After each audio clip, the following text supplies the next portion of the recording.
ٹیچروں کے غیر تدریسی کام تدریس کا چکا جاتا ہے. نحمده ونصلي على رسوله الكريم اما بعد اعوذ بالله من الشيطان الرجيم بسم الله الرحمن الرحيم لقد من الله على المؤمنين إذ بعث فيهم رسولا من أنفسهم يتلو عليهم آياته ويزكيهم ويعلمهم الكتاب والحكمة وإن كانوا من قبل لفي ضلال مبين. فقال النبي صلى الله عليه وسلم إنما بعثت معلما. محترم و معزز حاضرین، اللہ تبارک و تعالیٰ نے مومنین پر احسان جتاتے ہوئے یہ بات کہی کہ اللہ تعالیٰ نے مومنین پر احسان فرمایا کہ انہی میں سے ایک رسول کو مبعوث فرمایا جو قرآن پاک کی آیات کی ان پر تلاوت کرتا ہے اور ان کا تزکیہ کرتا ہے اور ان کو کتاب اور حکمت کی تعلیم دیتا ہے. اللہ کے رسول صلی اللہ علیہ وسلم کے 3 بنیادی کاموں میں سے اللہ تبارک و تعالیٰ نے وَيُعَلِّمُهُمُ الْكِتَابَ وَالْحِكْمَةَ کا خاص طور سے ذکر فرمایا. گویا یہ تعلیم کتاب و حکمت اور یہ معلمین یہ اللہ کے رسول صلی اللہ علیہ وسلم کے بنیادی فرائض میں شامل تھی. اور آپ صلی اللہ علیہ وسلم نے یہ بات ارشاد فرمائی کہ مجھ کو معلم بنا کر مبعوث کیا گیا. آپ سوچ سکتے ہیں، اس سے اندازہ لگا سکتے ہیں کہ سید الانبیاء والمرسلین اور خیر البشر نے خود یہ بات ارشاد فرمائی کہ آپ کو معلم بنا کر بھیجا گیا. اور ہم سب جانتے ہیں کہ چاہے کوئی بھی شعبہ ہو، چاہے ڈاکٹرز ہوں، انجینئرز ہوں، IAS آفیسرز ہوں، وہ اساتذہ کے بغیر اس حد تک نہیں جا سکتے. وہ ملک اور قوم کی خدمت نہیں کر سکتے تھے اگر اساتذہ نے ان کی تعلیم و تربیت پر توجہ نہ دی ہوتی. لیکن آج ہم دیکھ رہے ہیں کہ اساتذہ کو ایسے غیر تدریسی کام دیے جا رہے ہیں کہ وہ اپنے فرض منصبی کو ادا چاہتے ہوئے بھی نہیں کر پا رہے، اور باطل ناخواستہ ان کو اسکول کے اوقات میں فوراً ایسی معلومات مانگی جاتی ہے کہ ان کو اپنے تدریس کے وہ تمام کام چھوڑ کر وہ ان معلومات کو بھرنا ہوتا ہے، چاہے وہ سرل کے نام پر یا یونائز پلس کے نام پر یا اپار ID کے نام پر یا سروے کے نام پر، یا پھر یہ کہ ان کو BLO کا کام دیا جاتا ہے اور الیکشن ڈیوٹیز دی جاتی ہیں اور ایسے کام دیے جاتے ہیں کہ اگر وہ کام جو GR نکالنے والوں کو دے دیے جائیں تو شاید ان کو سمجھ میں آ جائے کہ یہ کام کتنے مشکل ہوتے ہیں. اور اگر ان کو الیکشن ڈیوٹی کے موقع پر ایک دن پہلے سے جا کر اور مچھروں اور کھٹپنوں کا اگر وہ سامنا کرنا پڑے اور ان کو رات کی نیند حرام کرنی پڑے اور صبح سے مسلسل ڈیوٹی کرتے ہوئے شام تک ڈیوٹی کرنی پڑے اور پھر اس کے بعد لائن میں لگ کر اپنے اس کو مشینوں کو جمع کرنا پڑے اور پھر دوسرے دن اسکول میں حاضر ہونا پڑے، اس کے بعد چھٹی بھی نہیں ہے، تو آپ سوچیں کہ پھر شاید ان کو سمجھ میں آئے. اور سمجھ میں اگر آتا بھی ہو تو وہ چاہتے ہی ہیں کہ اساتذہ غیر تدریسی کام کریں، اس لیے کہ اگر اساتذہ تدریس پر توجہ دیں گے تو پھر ایک ایسی قوم وجود میں آ جائے گی، ایک ایسا معاشرہ وجود میں آ جائے گا جو ان کے سر کے اوپر ہو جائے گا، ان کے کان کے اوپر کا ہو جائے گا، اور پھر وہ ایسی اعلیٰ عہدوں پر وہ چلے جائیں گے کہ جس کے نتیجے میں وہ نہیں چاہتے کہ ان اعلیٰ عہدوں تک وہ لوگ جائیں، بلکہ ایک لابی ہے جو چاہتی ہے کہ حکومت ہمارے ہاتھ میں رہے، سیاست ہمارے ہاتھ میں رہے، اور اسی لیے اساتذہ کو ان غیر تدریسی کاموں میں لگایا جاتا ہے. اور ٹیکنالوجی کا استعمال جو تدریس میں ہونا چاہیے تھا اس کو اب یہ غیر تدریسی کاموں کے لیے استعمال کیا جاتا ہے. نہ جانے کتنے GR ایک سال میں پاس کیے جاتے ہیں، اور GR بھی ایسا آتا ہے کہ ابھی کے ابھی یہ معلومات جمع کرنی ہے، تو ٹیچر کو اپنے سارے کام چھوڑ کر پہلے وہ کام کرنا ہوتا ہے، اور اس کے نتیجے میں طلبہ اپنی کلاس میں وقت ضائع کر رہے ہوتے ہیں. تو آپ غور کریں کہ ہمارے ملک کا یہ حال ہے اور دیگر ممالک کا کیا حال ہے. اشفاق احمد صاحب جو بڑے مصنف ہیں زاویہ میں لکھتے ہیں کہ شام کے قیام کے دوران ایسا ہوا کہ ایک مرتبہ ٹریفک چالان ہو گیا، ان کو عدالت میں پیش ہونا پڑا. جج نے جب پوچھا کہ آپ کیا کرتے ہیں، انہوں نے کہا کہ میں پروفیسر ہوں. تو جج نے کہا کہ آپ پروفیسر ہیں، کرسی چھوڑ دی، اور تمام لوگ ان کے استقبال کے لیے کھڑے ہو گئے، ان کو کرسی پر جگہ دی گئی اور ان سے معافی مانگی گئی اور چلاس کو معاف کر دیا گیا. تو انہوں نے یہ کہا کہ اس وقت مجھے نقطہ سمجھ میں آیا کہ یہ قومیں ترقی کیوں کر رہی ہیں. اگر ہم یہ چاہتے ہیں اور ہمارے ملک کے حکمران اور منتظمین یہ چاہتے ہیں کہ ہمارا ملک ترقی کرے تو اساتذہ کو یہ غیر تدریسی کام ان سے ہٹانے ہوں گے اور صرف تدریس پر فوکس کرنے کے لیے انہیں لازم کرنا پڑے گا کہ آپ صرف تدریس پر فوکس کریں. تو انشاءاللہ پھر ملک کا مستقبل روشن ہوگا، اور ایسے شہری اور ایسے ملک کو ایسے لوگ فراہم ہوں گے جو ملک کی ترقی میں ممد و معاون ثابت ہوں گے، اور ملک انشاءاللہ کہیں سے کہیں پہنچ جائے گا۔ وآخر دعوانا الحمدللہ۔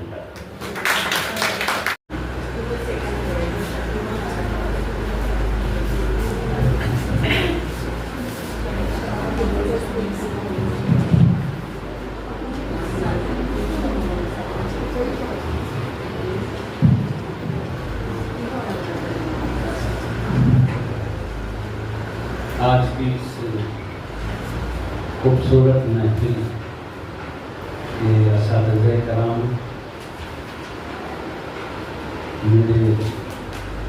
میری آپا وحیدہ آپا جہاں جاتی ہیں وہاں کی باتیں اور ہوتی ہیں، وہ محفل جگمگا اٹھتی ہے، حوصلہ ملتا ہے بڑی باتیں۔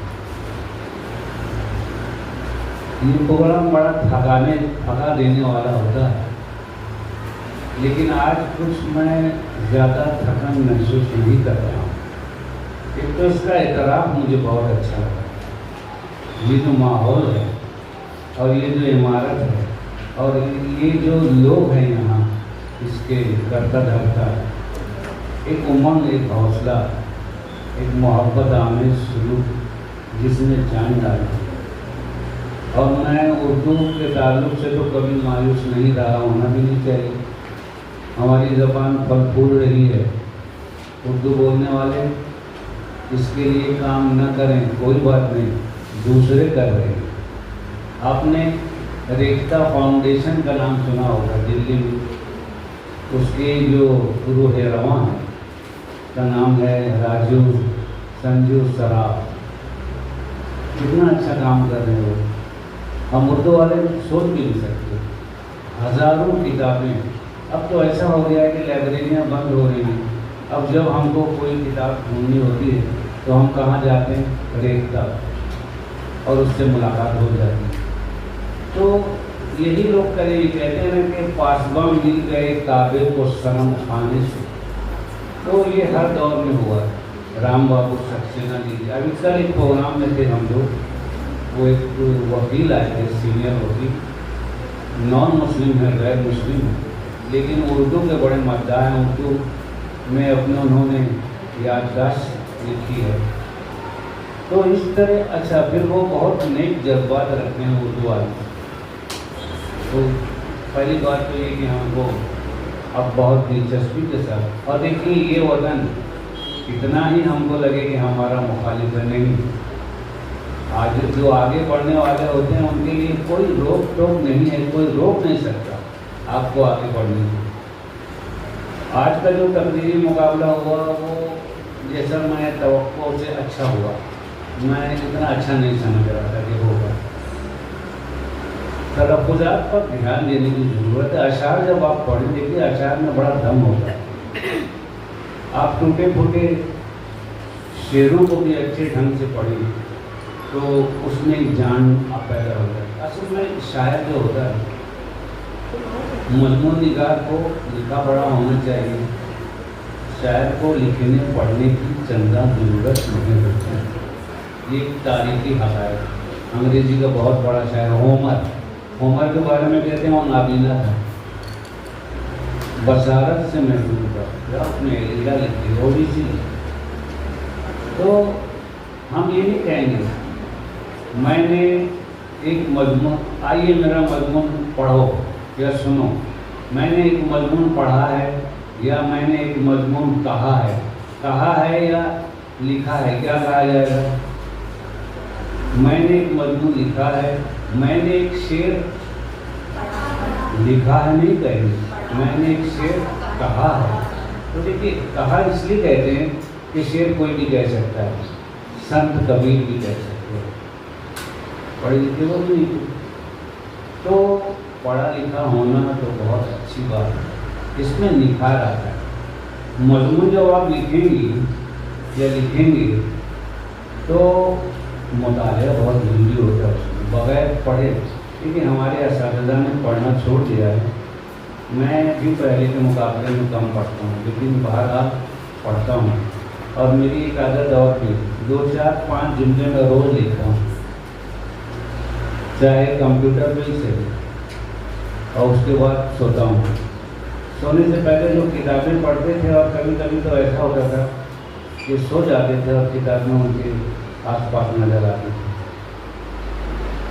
ایک تو لکھنے والے کے لیے پڑھنا، ایک بہت بڑے اچھے رائٹر گزرے ہیں، نام ہے ان کا جمیل جالبی۔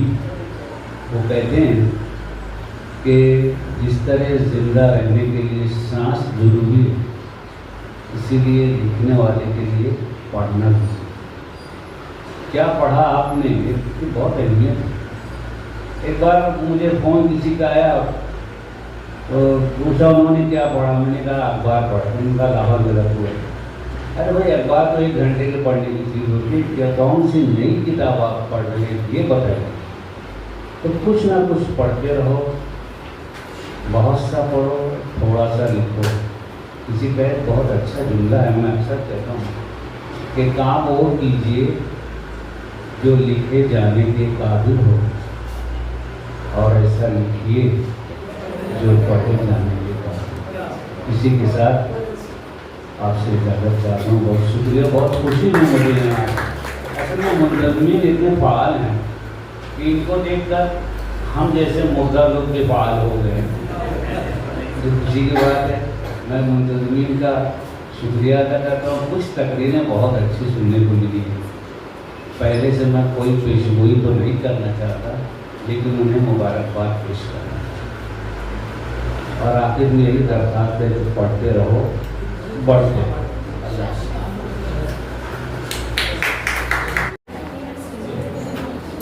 محترم صدر جلسہ، معزز صاحبان اور قابل قدر اساتذہ اکرام، السلام علیکم ورحمۃ اللہ وبرکاتہ۔ میرا موضوع سخن ہے ٹیچروں کے غیر تدریسی کام اور تدریس کا چکا جام۔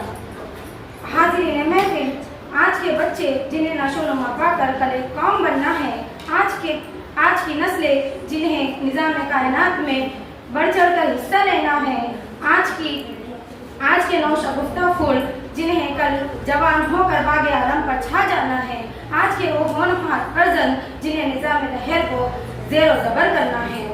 محترم حاضرین، بچوں کے مستقبل کو بنانا، سنوارنا اور ان کی بنیاد کو مضبوط کرنا استاد کا نصب العین ہوتا ہے۔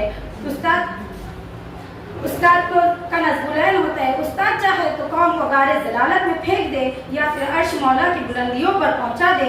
تدریس نبی پاک صلی اللہ علیہ وسلم کی سنت ہے۔ آسان سمجھتی ہے کہ تدریس کو دنیا ذروں کو یہ خورشید بنانے کا عمل ہے۔